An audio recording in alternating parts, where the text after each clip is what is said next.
Voilà, alors je Mm, commence, hein. ok. Bonjour Joël. Bonjour. Donc, vous n'avez pas eu l'occasion de venir pour des raisons surtout d'accessibilité de l'estrade de là-bas. C'est vraiment dommage. La salle est très bien et tout. On se rend compte que l'accessibilité n'est pas encore au point, même au Luxembourg, hein. Donc, on va faire ça par Zoom. En effet, oui, c'est pour parler juste un peu de l'accessibilité. C'est vrai que c'est dommage de constater que c'est un problème qui existe encore et toujours, hein, malgré que c'est aussi un des sujets qu'on parle déjà au moins depuis les 20 ans que je suis militant. On a le sujet d'accessibilité toujours au bout des lèvres, mais on constate toujours et encore que malheureusement, c'est souvent la raison pourquoi l'inclusion est freinée, quoi, finalement, hein. Parce que même dans des bâtiments qui sont assez récents, nouveaux, etc., il y a toujours encore le problème que l'accessibilité n'est pas complète, au fait, finalement. Mais Voilà. bon, espérons qu'avec la nouvelle loi qui a été votée il y a maintenant un peu plus d'un an et qui est rentrée en vigueur il y a quelques mois maintenant ici au Luxembourg, les choses vont peut-être changer dans les prochaines années. Oui, l'ADAPT nous en a parlé. Donc, M. Sabot de l'ADAPT nous a expliqué tout ça. Et espérons que avant 10 ans, donc il y a encore 9 ans, que ça aura tout changé. En effet, oui. Oui. Voilà, donc vous pouvez un peu parler de vos activités à l'OGBL dans le monde de l'inclusion des personnes en situation de handicap. Voilà. Alors donc voilà, moi je suis donc responsable du département des travailleurs handicapés de l'OGBL. L'OGBL, c'est le premier syndicat au Luxembourg qui défend donc le droit des salariés aussi bien sur le point de vue du droit du travail que le droit social. Donc tout ce qui touche la caisse d'accident, caisse de santé, la caisse de pension, etc. Et nous avons donc au sein de l'OGBL différentes structures qui regroupent certains types de salariés qui tombent sous un, comment dire, un front commun, si on veut, par exemple, le département des femmes, donc département qui s'occupe essentiellement du droit de l'égalité des chances entre hommes et femmes au travail. On a aussi un département des jeunes, un département aussi des immigrés et entre autres donc un département des salariés handicapés appelé département des travailleurs handicapés, DTH. Et ce département a comme une double mission. Il y a une mission qui est un petit peu ce que beaucoup d'associations font et ça fonctionne d'une façon assez classique, associative, où nous avons donc les membres qui peuvent se faire élire dans le comité et qui peuvent alors participer activement dans un travail de lobbying et travail politique, hein, donc pour réclamer et défendre l'intérêt des personnes en situation de handicap, justement dans le domaine de l'inclusion, dans le domaine du travail et de la formation professionnelle ou de la scolarisation en général.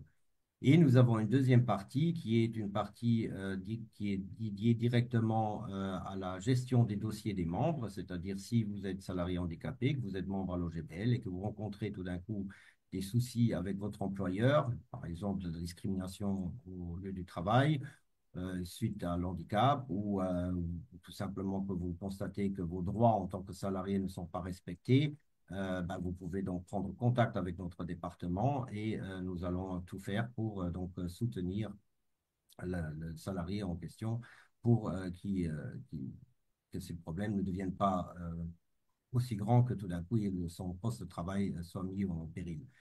Nous avons bien sûr, au niveau surtout de tout ce qui est donc travail de lobbying et travail politique, nous essayons toujours d'être en dialogue avec aussi bien le gouvernement ou les administrations, aussi bien communales que les administrations étatiques, ou alors aussi bien sûr le monde patronal, où nous essayons donc de sensibiliser beaucoup par le biais de différentes séances de formation et de séances de sensibilisation à l'inclusion et aux droits des personnes en situation de handicap. Mais nous essayons aussi, bien sûr, de toujours avoir la possibilité de donner notre avis quand, par exemple, il y a des nouveaux textes de loi qui sont en préparation, qui sont justement dédiés dans le domaine du travail, à ce que la personne handicapée ne soit pas oubliée et qu'on prenne effectivement aussi en compte les besoins spécifiques des salariés handicapés dans le cadre de ces réformes de loi, etc. Et nous avons aussi, bien sûr, à côté de tout ça, toute une palette d'outils que nous essayons de mettre en place pour aider les salariés handicapés à pouvoir trouver une place sur le premier marché de l'emploi. Nous avons principalement rien contre les institutions ou les ateliers protégés ou appelés communément aujourd'hui au Luxembourg ateliers d'inclusion. Euh, mais nous voulons principalement, bien sûr, aller vers le chemin de l'inclusion totale, c'est-à-dire que chaque salarié puisse avoir une place sur le marché ordinaire du travail et ne soit plus donc exclu de la société classique, normale, disons, où tout le monde participe, en étant refourgué comme ça dans des ateliers. Donc, nous essayons effectivement de mettre en place plusieurs différents types d'outils pour permettre aux personnes concernées qui sont dans des ateliers protégés ou qui n'ont pas vraiment de possibilités ou qui ne savent pas comment s'y prendre pour introduire le monde du travail ordinaire, pour les soutenir et les aider à aller vers cette voie-là. Alors, quels sont ces outils? Nous avons d'abord déjà, par exemple, en collaboration avec l'administration de l'emploi, le service des salariés handicapés, de l'ADEME, essayer de mettre en place un nouveau type de curriculum vitae pour mettre en avant les capacités de la personne et non pas ses déficits. Parce que très souvent, malheureusement, ce qui se passe, c'est quand quelqu'un se présente, donc déjà dans sa lettre de motivation, et qu'elle écrit déjà qu'elle a un handicap, par exemple, et qu'elle profite donc du statut de salarié handicapé, très souvent, ça a un effet un peu comme une stigmatisation et le dossier est mis de côté, même sans donner une chance au candidat de se présenter ou de pouvoir faire ses preuves. Et nous avions voulu donc dire, OK, changeons l'approche, ne prenons pas maintenant le déficit comme ça mis en avant, hein, le fait de dire je suis un salarié handicapé, mais plutôt de dire, voilà, je suis quelqu'un qui a telle et telle skills, telle et telle compétence, et je peux vous apporter dans votre entreprise cette plus-value qui est, voilà, justement tout ce savoir-faire et ces compétences de la personne. Et puis, juste vers la fin, une fois que donc comment dire, le responsable du bureau du personnel ou celui qui traite donc les demandes d'emploi a un petit peu déjà fait plus connaissance avec le candidat et qu'il est peut-être déjà un petit peu intéressé par justement la plus-value que la personne peut apporter. Alors là, bien sûr, on ne va pas cacher la vérité. Ça, de toute façon, on ne peut pas le cacher. Si on a un handicap, on a un handicap et il faut être aussi franc vis-à-vis de l'employeur, même si le handicap est peut-être invisible. C'est toujours important d'être honnête. Mais alors là, on va alors juste vers la fin dire, voilà, il y a cette petite situation qui fait que, voilà, je suis détenteur du statut de salarié handicapé. Et si vous m'embauchez, malgré tout, vous avez alors toute la palette de mesures qui sont des mesures d'accompagnement que le gouvernement luxembourgeois donne comme soutien à des employeurs qui embauchent des personnes handicapées. Donc, en fait, c'est un avantage grâce à ce nouveau curriculum vitae. C'est déjà, comme j'ai dit, le responsable qui fait le tri des candidatures va déjà d'abord apprendre à connaître la personne avant sa situation. Et une fois qu'elle a disons, vu que la personne pourrait correspondre au profil de candidat recherché, va après, bien sûr, avoir quand même l'information, bon, voilà, que la personne a peut-être un handicap, tel et tel, mais pas seulement le fait qu'elle a un handicap, mais va aussi tout de suite être orientée vers toutes les personnes de contact et les adresses de contact où il peut demander tout de suite aussi toutes les mesures de soutien pour justement le cas où il embaucherait ce candidat. Donc, c'est aussi un gain de temps pour le bureau du personnel qui est très souvent pas du tout informé des mesures de soutien qui existent, ou même s'ils savent qu'il existe des mesures de soutien, ne savent pas forcément où ils peuvent faire la demande pour obtenir ces aides. Et donc là, dans ce un document, donc dans un curriculum vitae du candidat, il a toutes les informations nécessaires pour pouvoir donc tout de suite, disons, embaucher ce candidat en profitant aussi de toutes les aides et toutes les mesures qui existent pour donc favoriser l'inclusion d'un salarié handicapé. Donc, ce curriculum vitae est un curriculum vitae qui est online, c'est-à-dire qui est sur la plateforme du job board de l'administration de l'emploi, c'est-à-dire les candidats remplissent ce curriculum vitae ou alors de manière totalement autonome en ligne, ou peuvent bien sûr recevoir l'aide d'un administrateur de l'ADEME qui est responsable de leur dossier pour les aider à mettre ce document en ligne. Et les employeurs qui sont à la recherche donc, de candidats peuvent tout simplement par un algorithme ou un moteur de recherche en fonction des profils qu'ils recherchent, donc tomber sur ce curriculum vitae qui va leur permettre donc après donc voilà trouver peut-être le candidat idéal. L'idée est que ces curriculum vitae ne soient bien sûr pas réservés uniquement que aux personnes salariées handicapées, parce que sinon, ça ferait quand même tout de suite de nouveau le lien avec le fait que c'est une personne handicapée. Tout le monde peut utiliser ce curriculum vitae et il y a aussi toutes les informations nécessaires, par exemple, dans ce curriculum vitae pour les aides que les employeurs peuvent recevoir s'ils embauchent une personne, par exemple, d'un certain âge, hein, au-dessus de 50, par exemple. Donc là aussi, il existe des aides étatiques ou alors, par exemple, une personne chômeur de longue durée, par exemple, etc. Donc, c'est vraiment un curriculum vitae qui essaye de donner aussi bien une aide aux candidats qui recherchent un emploi pour mettre en avant ses capacités et non pas, entre guillemets, ce qui va être reconnu au premier abord très souvent comme un défaut, hein. Euh, mais donc voilà vraiment ces skills. Et d'un autre côté, pour l'employeur, c'est une aide énorme puisque s'il embauche donc quelqu'un qui a donc, oui, qui fait partie d'une catégorie de personnes voilà, ou avec statut, ou alors avec peut-être déjà le troisième âge, ou alors quelqu'un qui est de longue durée, chômage de longue durée, etc. L'employeur a tout de suite toutes les informations nécessaires pour savoir où il peut aussi donc demander ces aides étatiques pour l'embauche de ce candidat-là.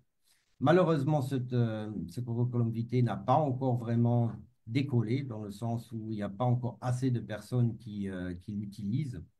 Donc, on ne peut pas encore vraiment dire que ça a vraiment eu un résultat positif, mais on continue de travailler dessus pour l'améliorer, d'une part, et aussi pour le faire connaître, entre guillemets, hein, parmi les demandeurs d'emploi et aussi au niveau donc, aussi des employeurs. Et on essaye bien sûr de le faire avancer pour que ce soit un outil qui soit après de plus en plus efficace et de plus en plus utilisé. Après, au niveau donc aussi de tout ce qui touche la technologie moderne et le online, entre guillemets, nous utilisons bien sûr beaucoup les plateformes, justement comme par exemple les plateformes de communication comme Zoom, ce qu'on utilise actuellement pour enregistrer notre petite intervention. Puisque là, il faut aussi être franc, c'est que beaucoup de personnes qui sont en situation de handicap vivent dans des institutions qui ont des horaires très rythmés, très organisés, c'est-à-dire à telle heure on se lève, à telle heure on va manger, à telle heure bon, il y a telle et telle activité, et puis à telle heure il faut de nouveau être pratiquement couché parce qu'il y a l'équipe de nuit qui vient, qui ont réduit, qui ne permet donc pas qu'une personne puisse sortir jusqu'à 10 heures ou 11 heures du soir, par exemple, parce que si elle rentre trop tard, elle n'a plus personne qui peut l'aider à l'aider pour la mettre au lit, etc. Ce qui fait que beaucoup de personnes en situation de handicap qui veulent participer activement aussi à une vie donc, de militant ou de vie politique ou n'importe, ne peuvent pas participer à des réunions qui en général ont lieu le soir après le Mhm. travail entre 8 et 10 heures par exemple. Donc nous essayons de toujours organiser nos réunions de telle façon qu'il y ait du présentiel, bien sûr, pour permettre à ceux qui peuvent être en présentiel, de pouvoir aussi avoir ce contact social, donc de se rencontrer, d'avoir ce contact, entre guillemets, humain, hein. Mais justement, pour tous ceux où malheureusement cela n'est pas possible, qu'ils puissent participer quand même au même titre à nos discussions et à nos débats, euh, mais par la voie donc d'outils modernes comme justement les outils de communication comme Zoom ou Teams ou tout ce qui existe de ce type-là, quoi.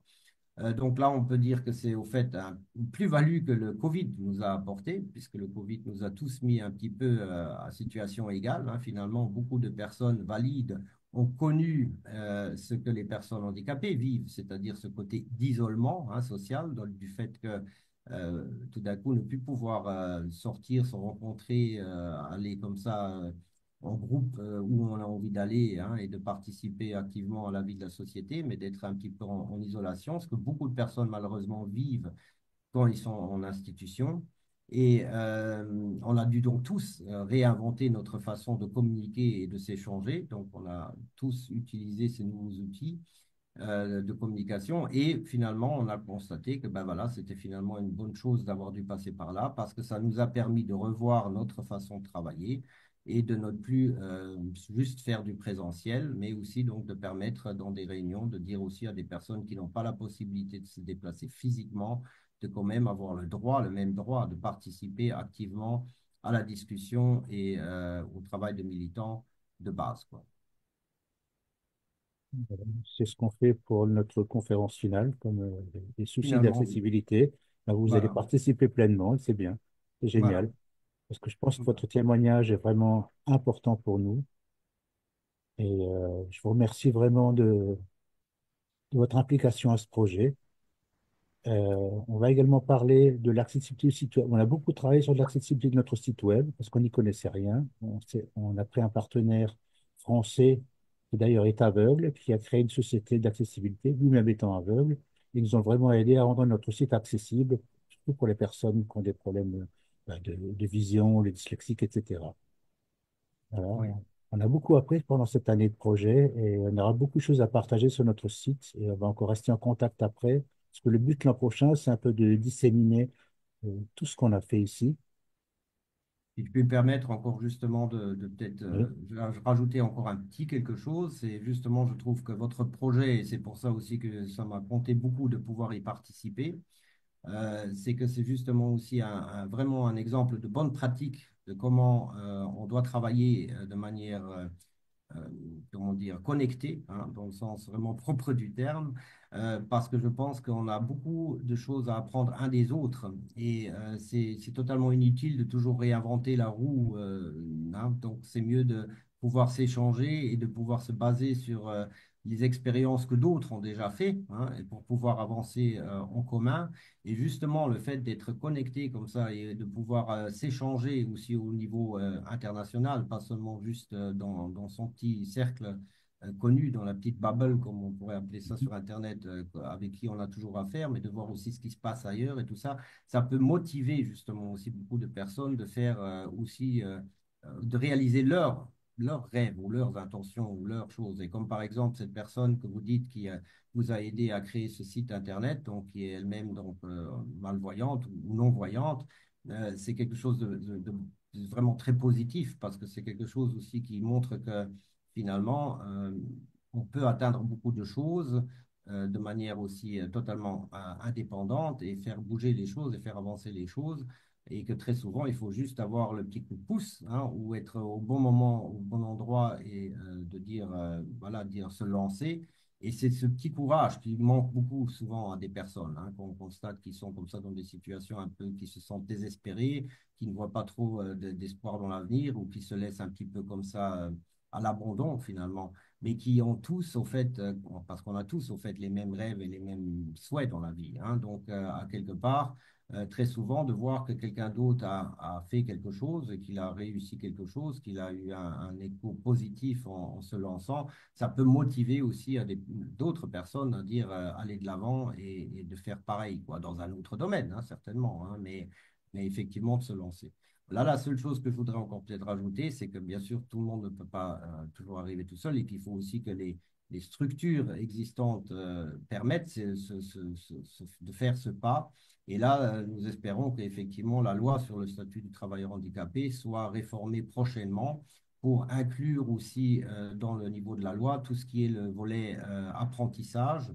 Parce que là, effectivement, les salariés handicapés ont complètement été oubliés dans le cadre de la loi. Au fait, quelqu'un qui veut faire un apprentissage ou faire des études ne reçoit pas d'aide spécifique ou d'aménagement spécifique pour lui permettre justement de faire ses études ou faire son apprentissage. Et donc, c'est au fait une véritable discrimination, hein, au point de vue de la loi, c'est de la discrimination. Mais au-delà du simple fait maintenant juridique, c'est au fait mettre un frein supplémentaire à justement l'inclusion et de cette personne, hein, et des possibilités qui lui seraient données si elle avait les outils nécessaires, les mesures nécessaires qui pourraient l'accompagner dans son chemin de son apprentissage professionnel. C'est vrai qu'on en avait parlé pendant la réunion d'experts et c'est très important. On va essayer c'est un côté qu'il faut vraiment mettre en avant, pousser pour accélérer ce processus. Bah, écoutez, merci Joël, c'était vraiment, vraiment bien. Et on vous transmettra non seulement votre vidéo, mais les autres également, vous aurez accès pour voir ce qui s'est passé. Et même table, plutôt le partage de l'après-midi qui sera très intéressant, sera également filmé.